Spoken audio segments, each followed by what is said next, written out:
Hello everyone, welcome to your November 2023 Astrological Forecast. As usual, I would like to thank my subscribers. I love you guys so much. Thank you very, very much for your continued support, for liking and sharing and commenting on my videos. I really, really appreciate everything you guys do for me. And if you're new to my channel and you like this video or any of my other videos, be sure to subscribe. Okay, and don't forget to click on the notification bell. You'll be notified each time I upload something. Also, check out the links below in the description box. There is one to my website, and there is also one to something called Ask Me a Question, which is for those of you who only want to know maybe one or two things about your chart. But it is actually just easier to email me at zaneszodiac@gmail.com and just ask me whatever it is you would like to know.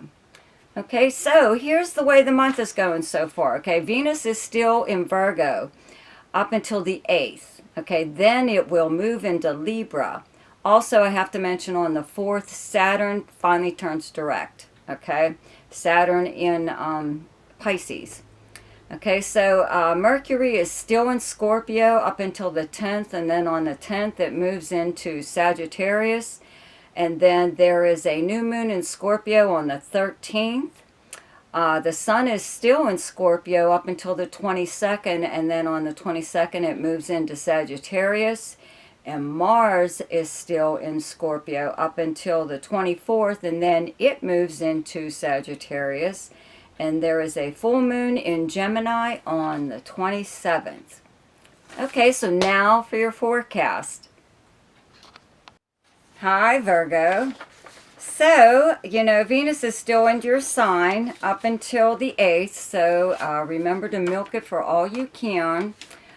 Be sure to listen to your October forecast, which I cover Venus in your sign a lot more, so but if you've already listened to it, then you know exactly what I'm talking about. Okay, it's nice having Venus in your sign, or your first house, or even your 10th house, okay?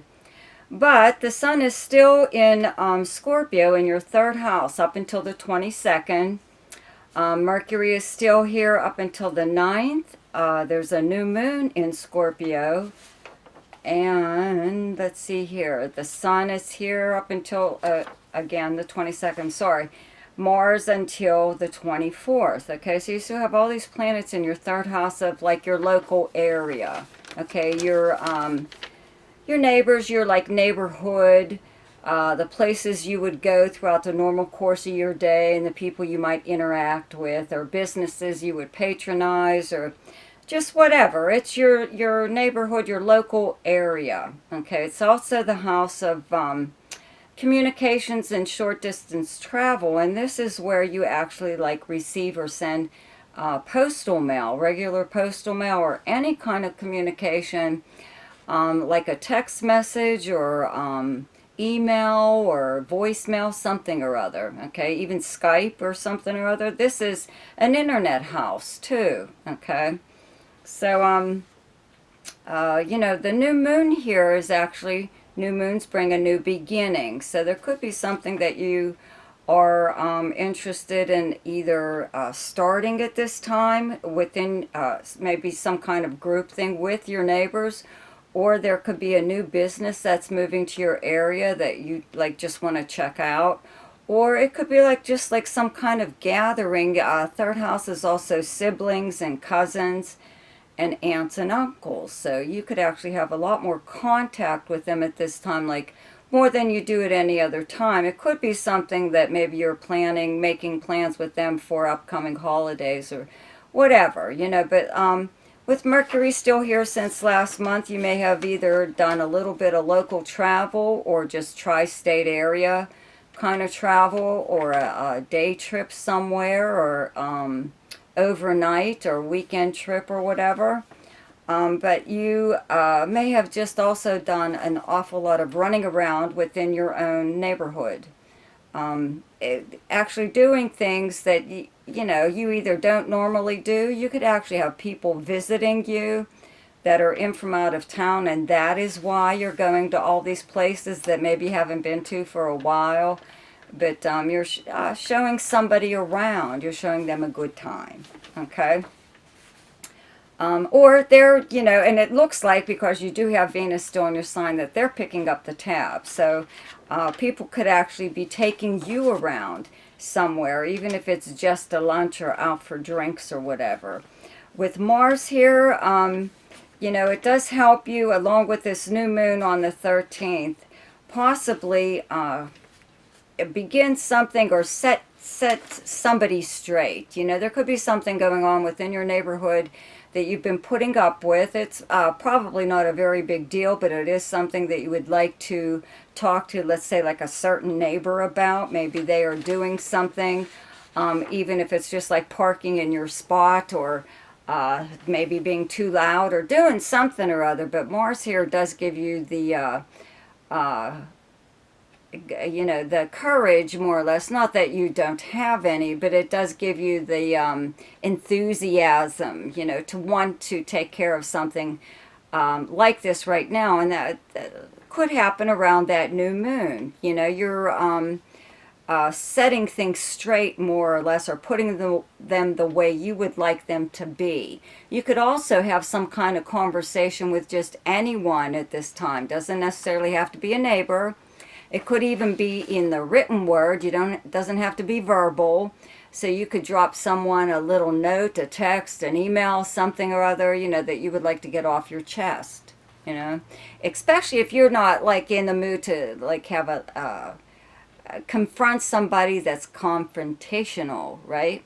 So just send a text message or an email, or an email would be best. That way they can't just call you right back. But that's just something to, like, keep in mind, okay? So planets move into, well, first of all, okay, Venus does move into Libra, and it's there till the end of the month. And where you have Libra in your chart is your second house of earned income and your possessions and your investments, and actually your valuables and your personal values, period. And having Venus here attracts the Venus-related things to you. It's actually very nice coming off from your first house, having Venus in your first house, into your second house, where people are still, like, gifting you with whatever. You know, Venus will attract money to you. This is a money house, okay? And, like, small gifts, or just things to add to your possessions. You know, it's you're still very popular, even though Venus isn't in your sign anymore. It's still in a house that attracts possessions and money, okay? So the Mercury moving into Sagittarius on the 10th, the Sun here on the 22nd, Mars here on the 24th, okay? All into your fourth house of where you have Sagittarius, okay? Your fourth house of your home, where you physically live, the property surrounding it. It's your family, or anyone that you could live with, that you live with, like a roommate or something. It's also your past and your childhood, how you were raised, the very foundation of how you were raised. And it's your personal life, okay? So with all of these planets here, especially with Mars. Mars is the planet that's very physically active, and it does make you want to make changes within your living arrangement or your actual physical place where you live. And this is like sometimes remodeling or something like that, doing some kind of big job. I mean, you could be painting, you know, your walls or something or other, or just moving furniture or rearranging things, you know. But it's like a pretty big deal. You could even be doing some kind of big decoration thing for, like, the holidays, you know, being very, like, festive at this time.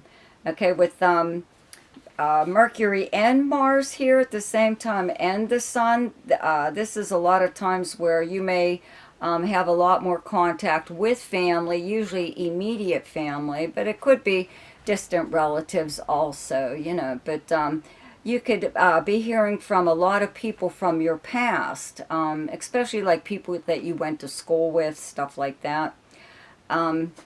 But if you are trying to change anything within your living arrangement that you would like, have always wanted it to be that way, and this could be a physical thing, like I said, as far as remodeling goes, or changing the way visually something looks, or just an arrangement. You know, maybe you want to have a certain room designated for a certain thing, you know. Just something different. This would be like the time where you would have all these kind of conversations. Okay, with Mercury here and the Sun here, there's just an awful lot of activity happening around your home at this time. Okay, you could be, again, hearing from, it could be relatives, but just people from your past. Okay, childhood, school, anything actually, but a lot of times you associate this with the fact that it's the holidays. Okay, now there is a full moon in Gemini on the 27th, where you have Gemini in your chart as your 10th house. It's directly across from your 4th house. Okay, your 10th house is your most public house in your chart. It is how you're known professionally and personally, by reputation. So this is actually the house of your career. So there could be something going on within your career or your job or whatever it is that you do for a living, or even if you're retired or you don't work at all, this would be in regards to your personal life that's public knowledge, or something or other that happens. You know, like the full moon exists to bring a problem to the surface so it can be dealt with, okay, and then done away with. So somebody could even just make some kind of comment about you, let's say like on social media, that is inaccurate, you know, and it's always somebody that doesn't know what the hell they're talking about to begin with, that always feels the need to comment. Okay, they probably don't even know you that well. So it's something like that. It could be something about what you do for a living, or your personal life in some way or other. But this is, like I said, your most public house. So somebody could have some kind of misconception about you that it is time for you to set straight. Okay, so I do want to mention here that with Saturn going direct here in your 7th house, okay, where you have Pisces, Saturn is in Pisces.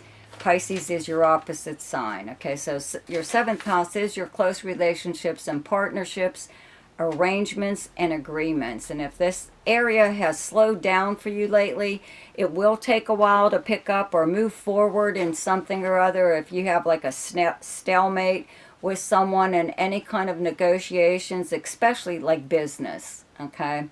But if it's romantic or friendship or something like that, it just doesn't seem to be working out in your favor, this planet again moves direct, and you'll be getting a little bit more movement, let's say, like within the relationship or the arrangement or agreement. Okay, so the best time to do something each month is when the moon is in your own sign, and the moon is in Virgo on the 6th, 7th, and 8th. And the best time to lay low is when the moon is in your opposite sign, and your opposite sign is Pisces. And those dates are the 20th, 21st, and 22nd. The best time for romance, recreation, creativity, fun, gambling, or speculation, and anything to do with children is the 1st, 2nd, 3rd, 16th, 17th, 18th, 29th, and 30th. The best time for money is the 9th, 10th, 11th, 22nd, 23rd, and 24th. The best time for your career is the 1st, 27th, and 28th. And the best time for communication and travel is the 11th, 12th, 13th, 24th, 25th, and 26th. So I hope you enjoyed your forecast for November. Be sure to check out my weekly forecast, and I'll see you then. Goodbye.